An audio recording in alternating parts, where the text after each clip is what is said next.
মধ্যপ্রাচ্যের সাম্প্রতিক উত্তেজনায় ইরান ইসরায়েলের মধ্যে সংঘাত নতুন মাত্রা পেয়েছে। ইসরায়েলের বিমান হামলার জবাবে ইরান ক্ষেপণাস্ত্র ও ড্রোন হামলা চালালেও এই সংকটে আরও বিশ্ব বেশিরভাগই নীরব থেকেছে। অথচ ঐতিহাসিকভাবে ফিলিস্তিন ইস্যুতে ইসরায়েলের বিরুদ্ধে আরব দেশগুলো বরাবর সোচ্চার ছিল। তাহলে কী কারণে এবার ইরানের পাশে আরব বিশ্ব নেই? মূলত কয়েকটি কৌশলগত বাস্তবতা এই অবস্থা নির্ধারণ করছে। প্রথমত, শিয়া সুন্নি বিভাজন।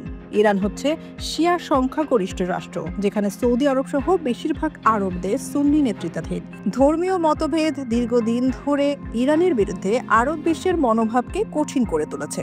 সৌদি ইরান দ্বন্দ্ব একাধিক আঞ্চলিক সংঘর্ষে ছায়া ফেলেছে। যদিও সাম্প্রতিক সময়ে দুই দেশের মধ্যে কূটনৈতিক সম্পর্ক পুনঃস্থাপিত হয়েছে, তবুও আস্থা ও সমর্থনের ঘাটতি থেকেই গেছে। দ্বিতীয়ত, আঞ্চলিক ভূ রাজনীতি ও মিত্রতার পালাবদল। সাম্প্রতিক বছরগুলোতে ইসরায়েলের সঙ্গে সংযুক্ত আরব আমিরাত, বাহরাইন, মরক্কো ও সুদানের সম্পর্ক প্রতিষ্ঠা মধ্যপ্রাচ্যের রাজনৈতিক মানচিত্র বদলে দিয়েছে। যুক্তরাষ্ট্রের মধ্যস্থতার আব্রাহাম চুক্তি এসব দেশের মধ্যে ইসরায়েলের অর্থনৈতিক ও নিরাপত্তার সহযোগিতা বাড়িয়েছে। ফলে ইরান ইসরায়েল সংঘাতে সরাসরি ইরানের পাশে দাঁড়ানো তাদের স্বার্থবিরোধী হয়ে দাঁড়ায়।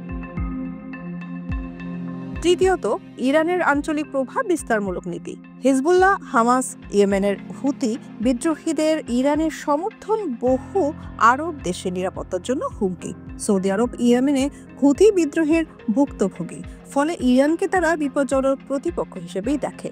এটাও সত্য, ফিলিস্তিন ইস্যুতে আরব বিশ্ব কখনো কখনো ইসরায়েলের নীতির বিরোধিতা করে, তবে সেই বিরোধিতা ইরানের প্রতি সরাসরি সমর্থনে রূপ নেয়নি, বরং আরব দেশগুলো নিজের আঞ্চলিক স্বার্থ, নিরাপত্তা ও অর্থনৈতিক সমীকরণকে অগ্রাধিকার দিয়েছে।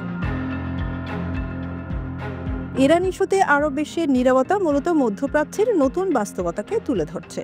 একদিকে ইরান তার আঞ্চলিক একাকিত্ব কাটাতে লড়ছে, অন্যদিকে আরব রাষ্ট্রগুলো নিজেদের নিরাপত্তা, অর্থনীতি ও কৌশলগত জোট গড়ে তুলেছে।